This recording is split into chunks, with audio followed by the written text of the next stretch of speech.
bienvenidos a este tema que es súper bonito e interesante. Mi nombre es Carlos Calderón, soy el jefe de la Unidad de Protección de los Datos Personales del Instituto de Acceso a la Información Pública. Bueno, para comenzar, me gustaría hacer referencia a que la Ley de Acceso a la Información Pública, como les hablaba mi compañera Noemí, garantiza no solo el derecho del acceso a la información pública, sino también el derecho a la protección de los datos personales. Es una misma moneda, pero de diferentes caras. Entonces, es importante también este derecho que está más íntimamente conectado con nuestra vida, la vida íntima, la privacidad.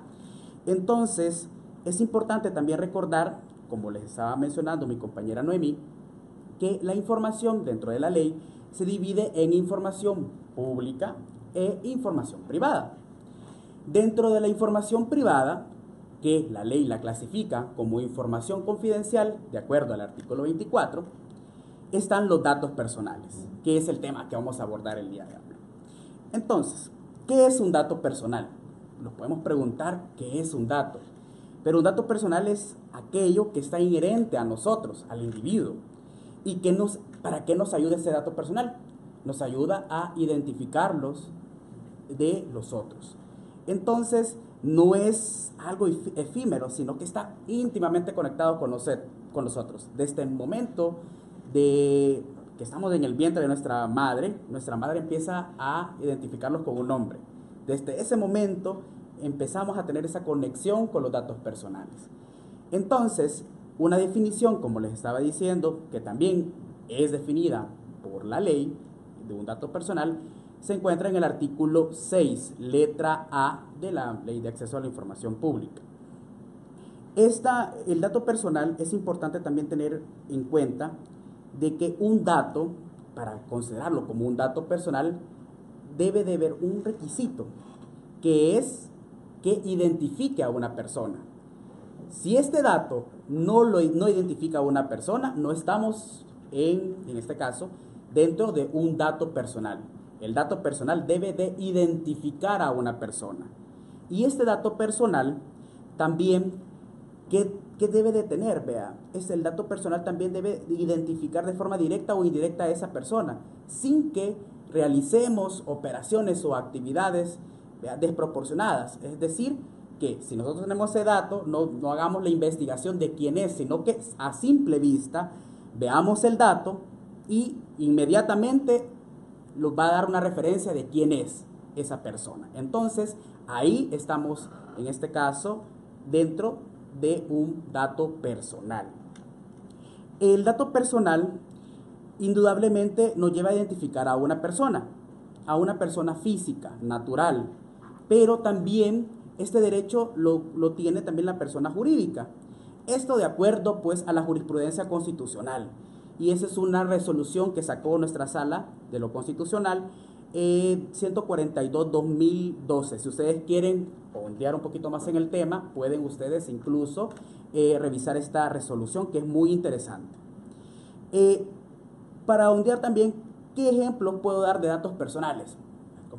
Hay lo obvio, ¿ya? El nombre, el apellido, nuestro teléfono, el correo electrónico, el nombre de nuestros padres, el nombre de nuestros hermanos, el domicilio.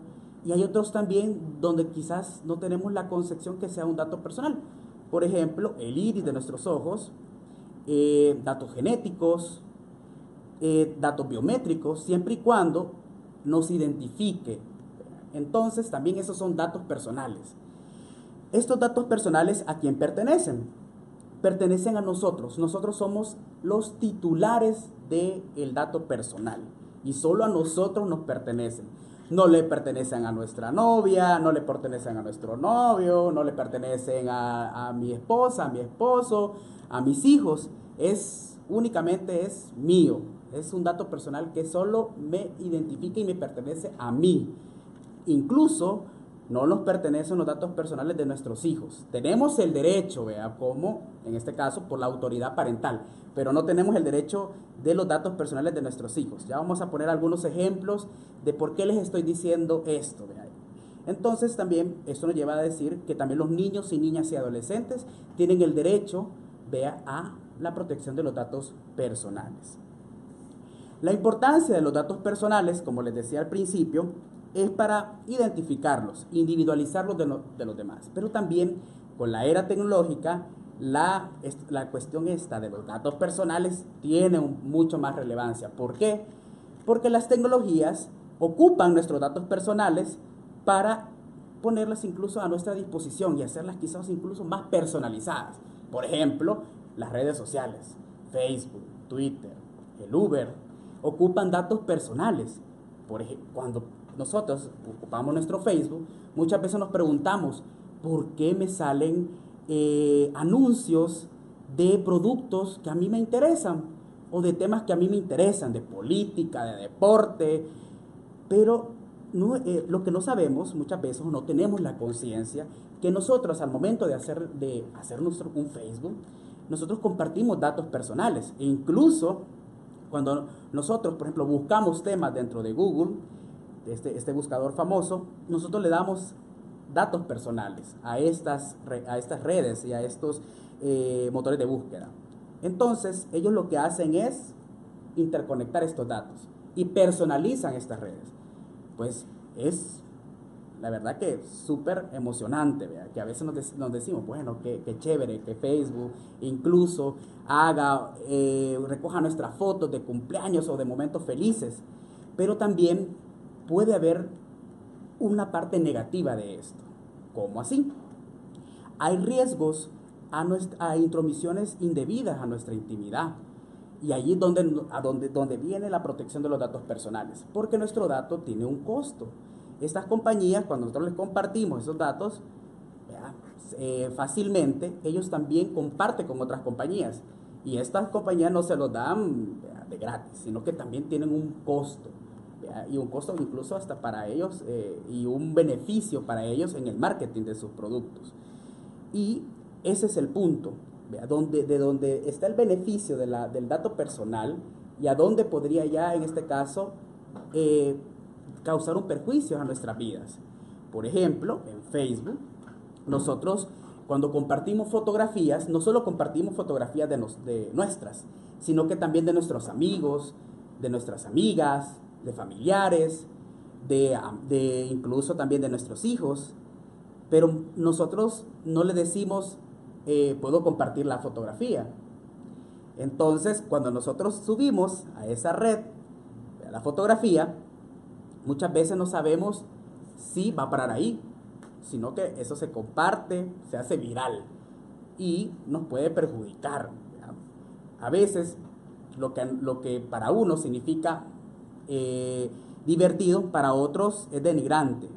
Sobre todo, por ejemplo, cuando nosotros ponemos a nuestros hijos con trajes divertidos o con momentos graciosos, eso se hace viral y estos niños van a ser luego adultos y eso siempre los va a perseguir. Entonces, ahí ya no es tan bonito esta cuestión, vea, de que compartan esas fotografías o que se haga divertido, sino que también tiene un perjuicio, vea, y eso es donde nosotros tenemos que cuidar. Esto de los datos personales es una responsabilidad compartida. Es tanto en este caso, de las instituciones públicas que tienen nuestros datos, incluso los privados, y nosotros, porque nosotros tenemos ese control que compartimos y que no compartimos. Entonces, de lo que les estaba diciendo, podemos concluir que hay datos que están más íntimamente relacionados a nuestra intimidad y que si los utilizan de manera indebida, lo que puede causar es una discriminación o estigmatización. Y eso es lo que también ya la ley comporta en los datos personales como datos personales sensibles. Estos datos personales sensibles, como les decía, están más íntimamente relacionados con lo que tenemos ahí dentro, vea, lo más bonito que nosotros tenemos. Esta parte de las eras de la tecnología, lo que a veces también, y que quizás nosotros tenemos que pensar, es que ahora casi que todo lo que nosotros incluso pensamos, vea, es público, porque hasta los estados, ¿qué piensas ahora? Y lo dices. Entonces, es bonito también tener o reservarnos ciertas cosas para nosotros, ni para, como les decía, ni para el esposo, la esposa, el novio, la novia, sino que solo para nosotros. Entonces, el dato sensible podemos poner algunos ejemplos. Por ejemplo, los datos de salud, tanto pasados, presentes y futuros. Creencias religiosas, ideologías religiosas, pensamientos políticos, en este caso afiliaciones sindicales, afiliación a un partido político. Entonces, este dato, por ejemplo, al hacerlo público, nosotros podemos crearle a esta persona una discriminación o una estigmatización. Otro dato también es sensible, es las preferencias sexuales. Pongamos un ejemplo, cómo un dato sensible podría perjudicar a un tercero o incluso a nosotros mismos. Por ejemplo, si nosotros entramos a una empresa a trabajar y esta empresa sabe, por alguna forma, qué sé yo, listas, las famosas listas de sindicalistas, o porque una persona le comunicó, este es sindicalista, esto nos puede perjudicar. Por ejemplo, si nosotros ya trabajamos dentro de esa empresa, el empleador podría saber, este es sindicalista, entonces este me va a perjudicar en algún momento. Hace ese juicio de valor subjetivo y lo que hace es, bueno, despedirnos o hay acoso laboral. Entonces hay una discriminación, ¿vea? Incluso que está prohibido por nuestra misma Constitución en el artículo 3. ¿Qué otro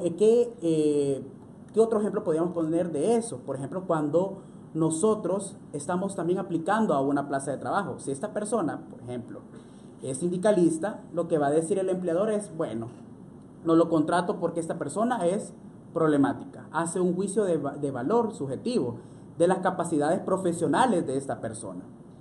Entonces, se fijan, vean, cómo podrían en este caso los datos personales sensibles perjudicar a terceros, vean. ¿Qué otro dato podría también perjudicarlos? Por ejemplo, datos de salud.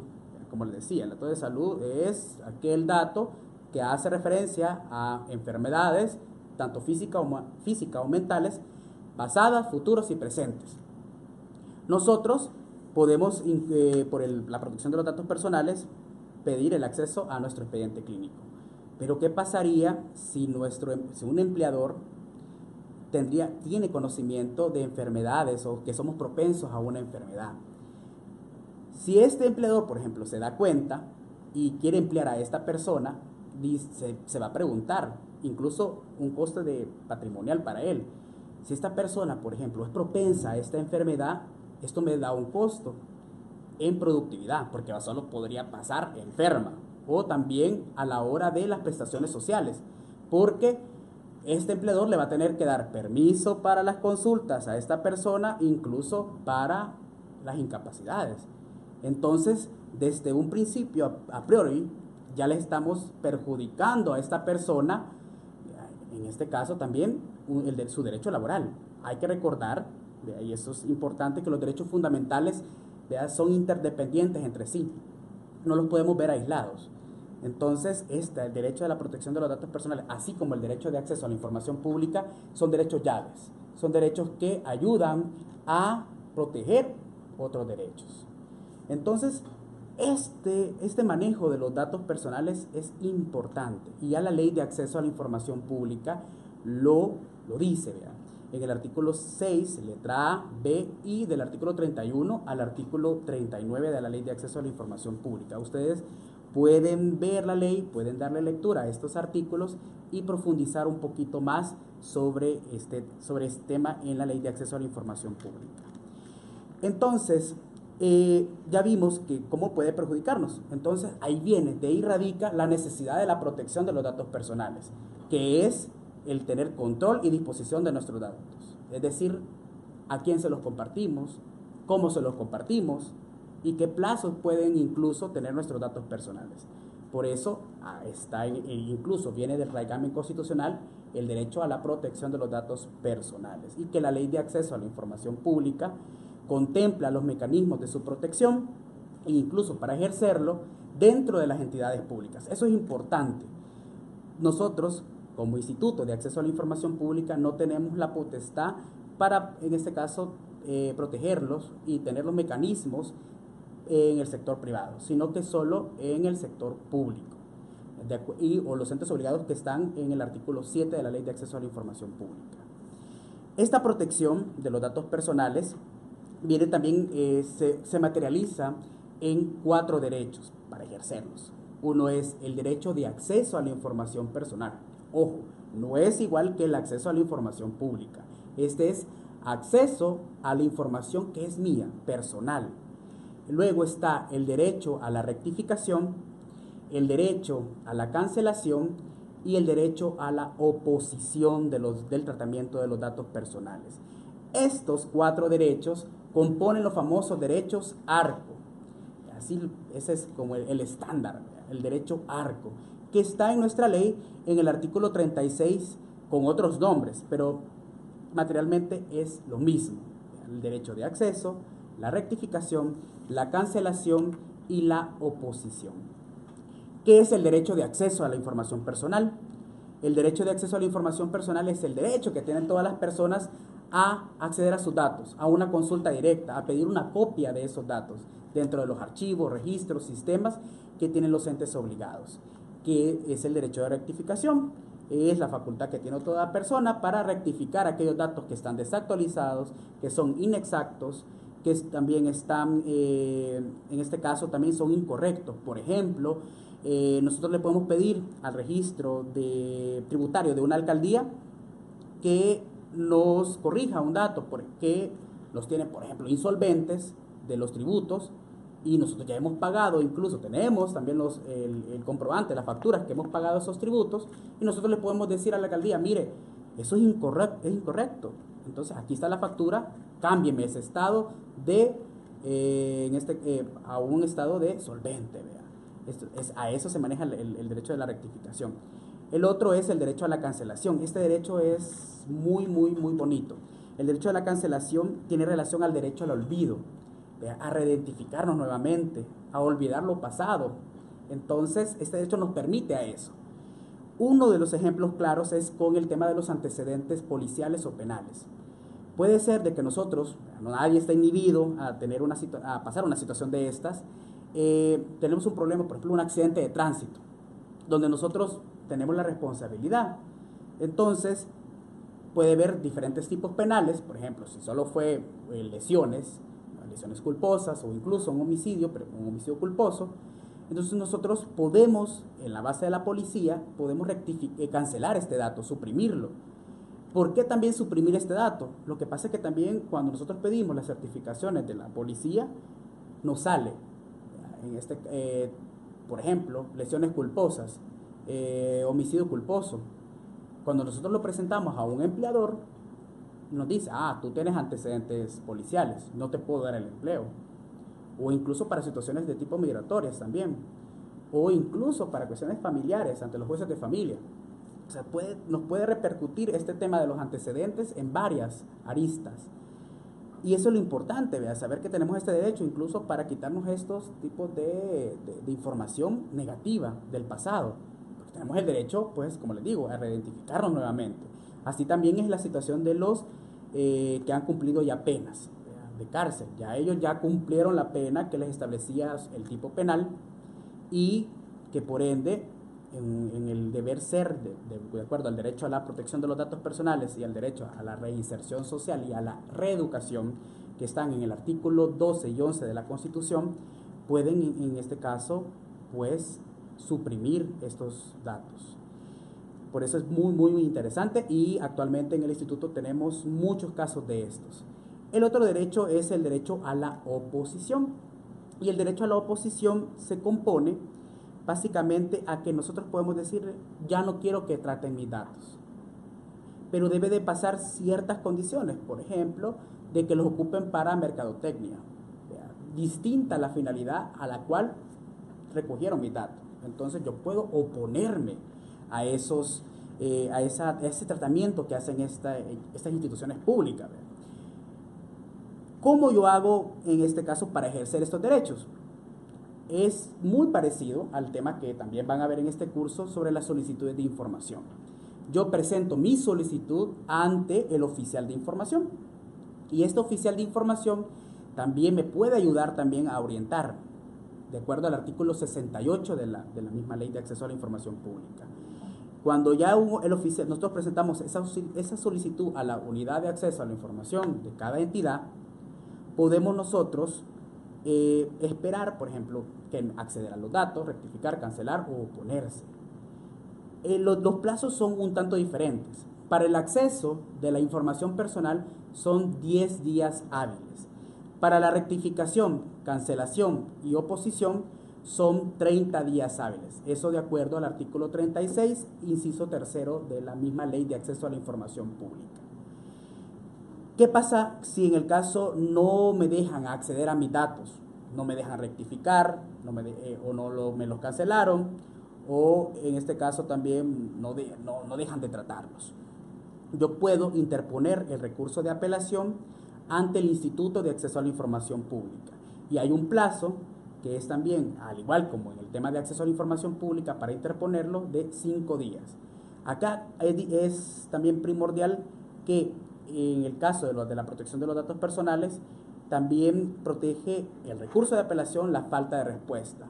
Y son 5 días hábiles después de que me notificaron, en el caso que tuve una respuesta, y si no tuve una respuesta, son 5 días hábiles después del día que me tuvieron que dar una respuesta. Entonces, eso es bien importante tenerlo en claro.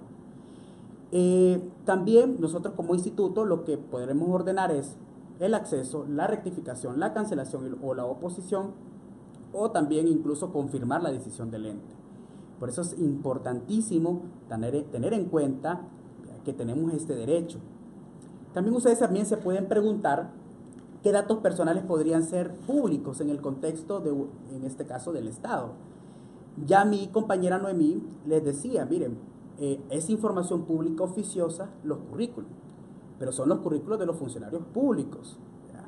Y no todo, solo la información, por ejemplo, de su trayectoria educativa, de su trayectoria también laboral, eso es público. No es público, por ejemplo, las direcciones personales de los funcionarios, el celular o el teléfono de los funcionarios, si tiene hijos, si tiene esposa. Eso no es público, es un dato personal incluso sensible. Y debemos de preguntarlo a la hora de revelar un dato que en el caso cuando se confluye el derecho de protección de datos personales y el de acceso a la información pública, ¿qué beneficio o qué vamos a ganar con saber ese dato? Ese es el punto, que va básicamente aislado con los principios de razonabilidad y proporcionalidad. Entonces tenemos que hacernos esa pregunta: ¿qué beneficio vamos a tener nosotros? ¿Qué beneficio tendremos nosotros al saber esa información? Por ejemplo, en el caso de los currículums, el beneficio es saber si esa persona es idónea al cargo. Ese es el beneficio. ¿Por qué?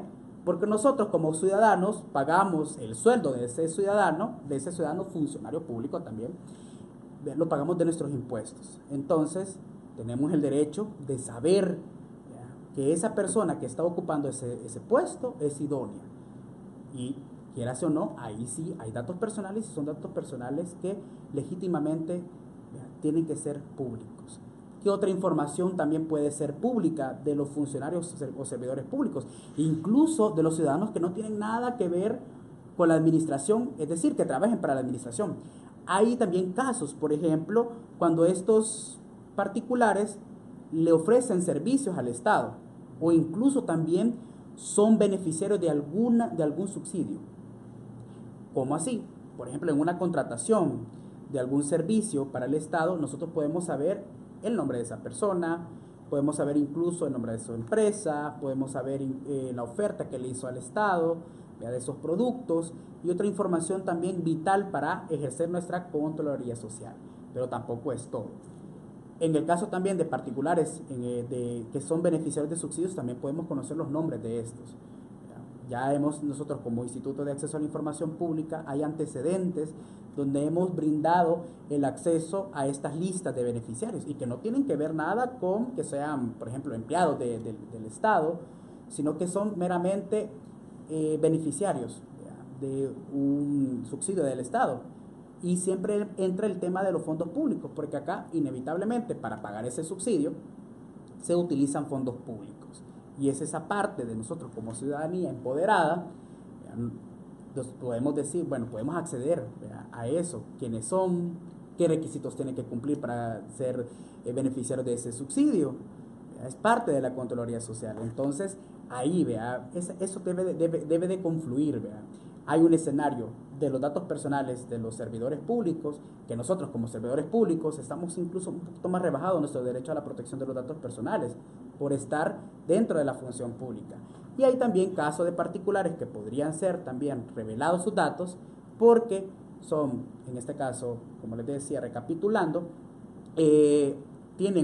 ofrecen un producto al Estado o un servicio, o son también, en estos casos, beneficiarios de un subsidio. Entonces, en estos casos, sí se pueden revelar estos datos personales, pero ya hay excepciones legales y hay otros derechos en contraposición, vean, pero el deber ser es que el dato personal no se revela, sino como le dije desde el principio, ese dato personal nos pertenece y solo puede difundirse bajo nuestro consentimiento y que puede ser revocado en cualquier momento.